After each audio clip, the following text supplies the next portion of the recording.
नमस्कार साथियों, हम आपका आपके अपने प्यारे से channel physics bye Shekhar sir में स्वागत अभिनंदन वंदन करते हैं। दोस्तों, हमें उम्मीद होगी आप अच्छे होंगे और आपकी पढ़ाई बहुत अच्छी तरीके से चल रही होगी।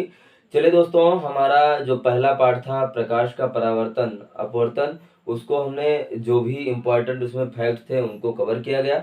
अब चलिए दूसरे पार्ट की ओर हम लोग चलते हैं। उसके जो एक नंबरी प्रश्न है उनको पहले कवर करेंगे, फिर उसके बाद बड़े वाले को। ठीक है, चलिए बिना टाइम वेस्ट किए हम लोग चलते हैं। चलिए, मानव नेत्र तथा रंग बिरंगा संसार का एक नंबरी ऑब्जेक्टिव जो प्रश्न बन सकते हैं उनको फटाफट से कवर करते हैं, एक नजर सब कवर। ठीक है, चलिए जो भी आपके प्रश्न रह जाते हैं क्योंकि जो नहीं कवर हो पाते हैं, देखिए प्रयास किया जाएगा, एक दिन लाइव लिया जाएगा, उसमें सारे प्रश्नों को जो है एकदम इकट्ठा करके बताया जाएगा। चलिए चलिए शुरू करते हैं।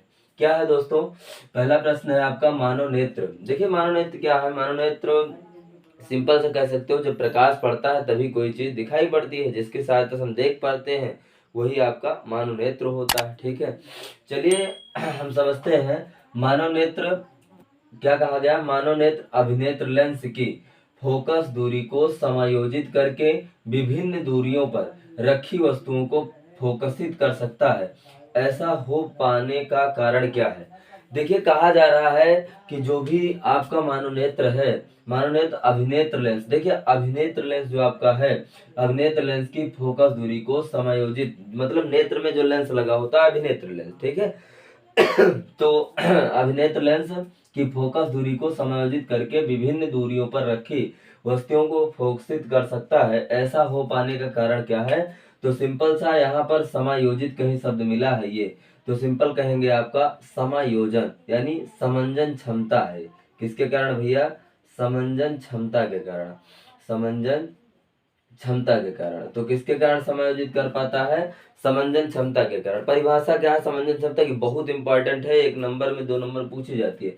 समंजन क्षमता क्या है, नेत्र लेंस की फोकस दूरी को, नेत्र लेंस की फोकस दूरी को, फोकस दूरी को, नेत्र लेंस की फोकस दूरी को आवश्यकता अनुसार, नेत्र लेंस की फोकस दूरी को आवश्यकता अनुसार क्या घटाने या बढ़ाने की क्षमता, घटाने या किसको बढ़ाने की क्षमता क्या कहलाती है, समंजन क्षमता कहलाती है। जैसे मान लीजिए ये नेत्र लेंस है, ठीक है, ये अच्छा नेत्र लेंस के बारे में एक और सुन लीजिएगा। ये एक क्या है, पारदर्शी द्विउत्तल लेंस है। क्या है, एक पारदर्शी, हाँ ये पारदर्शी ऊतक का जो है बना होता है और द्विउत्तल जो है लेंस होता है, ध्यान में रखिएगा। ठीक है, चलिए आगे समझते हैं। तो ये नेत्र लेंस जो बना, इसकी फोकस दूरी जो आपकी है, जो भी फोकस दूरी है उसको आवश्यकता अनुसार, जितनी आवश्यकता है उतना हम लोग समायोजित करते हैं, वही समंजन क्षमता कहलाती है।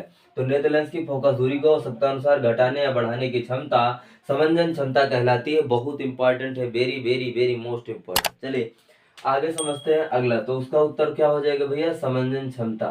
चलिए नेक्स्ट क्वेश्चन है, स्पष्ट और अधिक स्पष्ट प्रतिबिंब कहाँ बनता है। सिंपल, स्पष्ट की बात किया जाए तो स्पष्ट प्रतिबिंब बनता है रेटिना या दृष्टि पटल पे, रेटिना या क्या कह सकते हैं दृष्टि पटल पे। अगर अधिक स्पष्ट प्रतिबिंब की बात किया जाए तो अधिक स्पष्ट का प्रतिबिंब जो है कहाँ पर बनता है, तो सिंपल सा आप कहेंगे अधिक स्पष्ट प्रतिबिंब पीत बिंदु पर बनता है। कहाँ बनता है भैया, पीत बिंदु पर बनता है अधिक स्पष्ट प्रतिबिंब। क्लियर है, स्पष्ट प्रतिबिंब रेटिना और अधिक स्पष्ट पीत बिंदु। चलिए नेक्स्ट पॉइंट पे, स्वस्थ आंख के स्पष्ट दृष्टि की न्यूनतम दूरी। सिंपल है, स्वस्थ मनुष्य के आंख की न्यूनतम दूरी जो होती है देखने की 25 सेंटीमीटर होती है। कितनी होती है, 25 सेंटीमीटर। ये भी कई बार पूछा गया प्रश्न। स्पर्श दिश की अधिकतम दूरी तो कहेंगे अनंत होती है। कितनी होती है, अनंत होती है। ठीक है, याद रखना।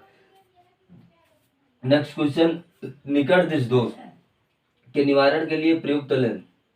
देखिए निकट दृष्टि दोष के लिए सिंपल आपको पहले दूर वाला समझना है। दूर दृष्टि दोष के लिए दूर में ऊर आ रहा है, दूर में देखिए क्या आ रहा है, ऊ की मात्रा आ रही है, तो ऊ से क्या हो जाएगा उत्तल लेंस।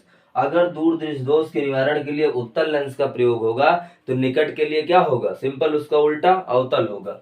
क्या होगा भैया, अवतल। तो इसका उत्तर क्या हो जाएगा, अवतल लेंस आपका उत्तर हो जाएगा। निकट दृष्टि दोष को दूर करने के लिए अवतल लेंस का प्रयोग किया जाता है और दूर दृष्टि दोष को दूर करने के लिए उत्तल लेंस का हम लोग प्रयोग करते हैं। उम्मीद है समझ में आया होगा। ठीक है, दूर दृष्टि दोष के निवारण के लिए उत्तल लेंस और निकट दृष्टि दोष को निवारण के लिए अवतल लेंस का प्रयोग करते हैं। चलिए आगे देखते हैं हम लोग। उसके बाद क्या है अगला क्या है, किस बिंदु पर कोई प्रतिबिंब नहीं बनता। सिंपल, एक बिंदु यहाँ पर प्यारा सा होता है, कहाँ, पीत बिंदु के नीचे। एक होता है अंध बिंदु। अंध बिंदु मतलब पहले में बताओ होता है, अंध मतलब अंधराय गवा, यानी जहाँ अंधराय जाए, यानी जहाँ कुछ न दिखाई पड़े, वही है अंध बिंदु। अंधराय जाए, अंधराय का मतलब जानते हो, अंधराय का मतलब कुछ न दिखाई जाए। जैसे अंधराय का मतलब अंधा, जो अंधा हो जाता है। जैसे मान लीजिए अब कहेंगे सर प्यार में अंधा नहीं, वो दूसरा होता है, ठीक है, उसकी बात नहीं किया जा रहा है। अंध बिंदु मतलब जहाँ अंधेरा हो, सिंपल क्या कहेंगे, जहाँ पर अंधेरा हो वो बिंदु, वहां का बिंदु क्या होगा, आपका अंध बिंदु कहलाएगा। यहाँ पर कोई प्रतिबिंब नहीं बनेगा। प्यार में अंधा होना का मतलब दूसरा चीज है, ठीक है। चलिए आगे देखते हैं, अंध बिंदु है, ठीक है। किस बिंदु पर प्रतिबिंब, कोई प्रतिबिंब नहीं बनता, तो अंध बिंदु पर। चलिए नेक्स्ट, अभिनेत्र लेंस की फोकस दूरी में परिवर्तन किया जाता है किसकी सहायता से, कहेंगे पश्चमाभि के द्वारा।